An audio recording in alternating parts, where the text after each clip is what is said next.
चलना होगा।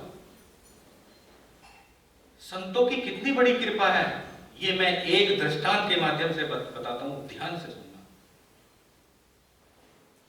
हम बड़े उसको बहुत ही हल्के में लेके चले जाते हैं कि संत है, हाँ है, संत है, लेकिन संतों की कितनी बड़ी कृपा। एक बार मैंने पहले भी बताया था कि जो अवतार हैं, जो भगवान विष्णु के अवतार हैं, जो श्री राम जी ने हम कहते हैं, वो भी संतों को नमन करते हैं। और एक दृष्टांत मैं आपको और आगे बताता हूं। ये समय तब का है जब भगवान श्री राम का राज अभिषेक हो रहा था, राज तिलक हो रहा था। कब? लंका कांड से आने के बाद। तो राज तिलक की सब तैयारियां हो रही थी, सभी वहां पर दरबार में विराजमान थे, यहां तक कि राम, लक्ष्मण, भरत और उनके चरणों में बैठे हुए हनुमान, सुग्रीव, विभीषण और अन्य वानर, बहुत से प्रमुख वानर वहां सब आए हुए थे। तो अब माता कौशल्या भी गदगद हो रही थी, तो उनको बार बार खुशी के कारण वो बार बार उनका आराधना कर रही थी। तो ऐसा वातावरण था कि अगर हम वहां होते तो कितना आनंद आता, लेकिन आज भी वो आनंद कम नहीं है, ये ध्यान। तो वो आनंद, कितना आनंद आ रहा होगा जब भगवान श्री राम का राज तिलक हो रहा होगा।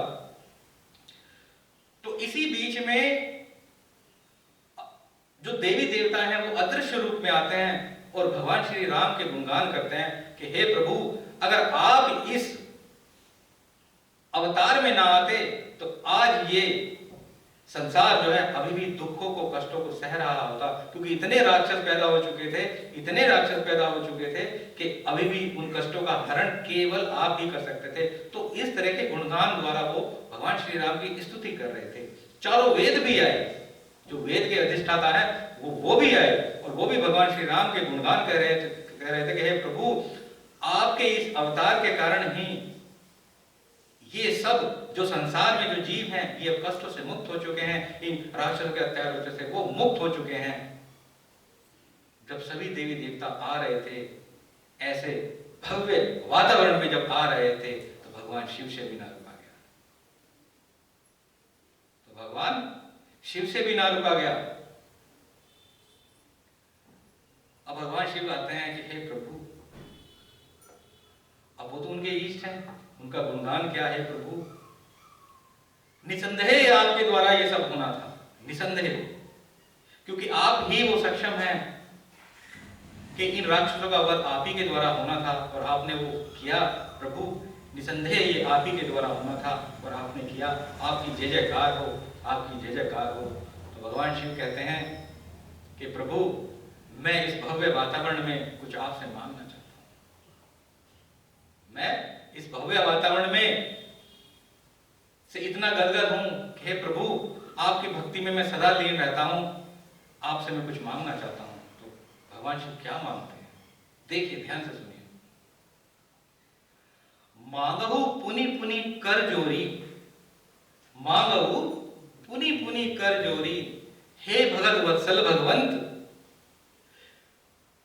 निज भक्ति अचल मोहि दीजिए, ज्ञान विवेक संग संत।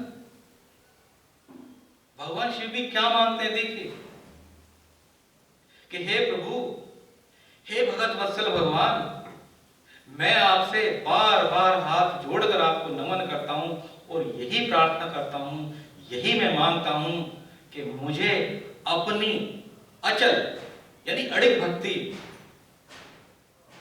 और ज्ञान विवेक और संतों का संग प्रदान करना।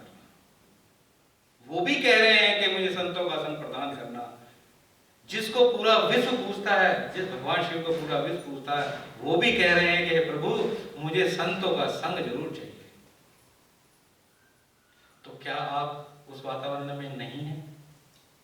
आप भी तो उस वातावरण में बैठे हुए हैं।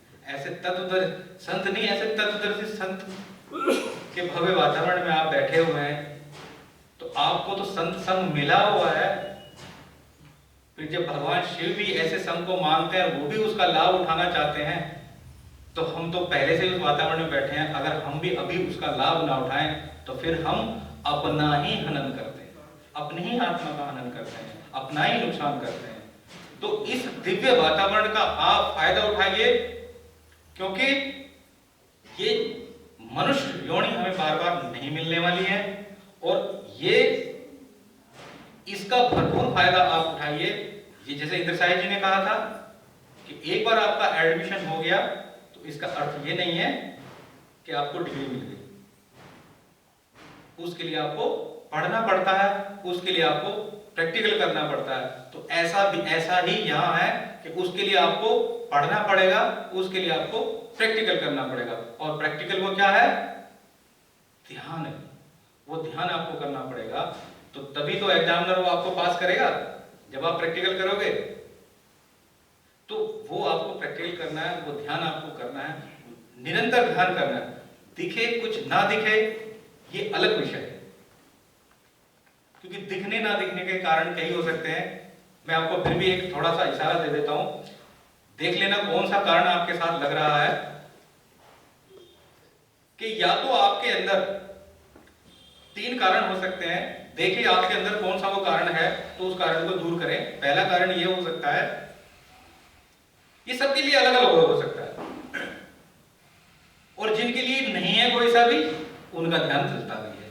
तो पहला कारण क्या हो सकता है कि या तो जिस जगह पर हो उस जगह पर अंधेरा हो, या तो आप जिस मंजिल पर आप चल रहे हैं वहां वो अंधेरा हो। जैसे सुन, महासुन, भंवर गुफा, ये सब अंधेरा ही तो है। तो आपको लगता है कि हमारा ध्यान नहीं चल रहा, लेकिन वो आपका ध्यान चल रहा होता है, क्योंकि वहां है ही अंधेरा। तो जब अंधेरे में कोई चीज देखते हैं तो अंधेरा ही दिखेगा ना। लेकिन फिर भी कभी कभी वो दृश्य आ जाते हैं गुरुदेव की असीम कृपा से, ताकि साधक भटके ना, विचलित ना हो। फिर भी भंवर गुफा में भी बहुत दृश्य आते हैं, शून्य में भी बहुत दृश्य आते हैं, और महाशून्य में भी बहुत दृश्य आते हैं, परंतु अधिकांश यात्रा में वो अंधेरा ही रहता है। तो आप ये देखें कि आप हो कहां। दूसरा कारण यह हो सकता है कि जो मैंने प्रथम बताया था कि कहीं कोई ऐसा कोई आपका कोई कर्म तो आगे आड़े नहीं आ रहा है जो आपको विचलित कर रहा, कोई कष्ट तो ऐसा नहीं आ रहा जो आपको विचलित कर रहा हो। तो ये भी आपको देखना है। तो उससे विचलित नहीं होना है, सोचना है कि ये तो थोड़े दिन की बात है, आएगा चला जाएगा, खत्म हो जाएगा, हमारे पिछले कर्म ऐसा ही था तो कष्ट आया, खत्म हो जाएगा। लेकिन आगे हमें ऐसा नहीं करना है। आगे हमें ना तो शुभ कर्म नोट करना है और ना ही अशुभ कर्म।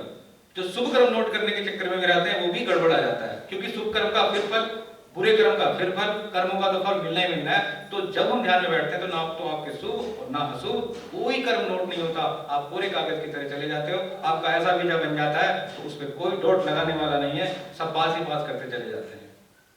ठीक है। तो तीसरा कारण ये हो सकता है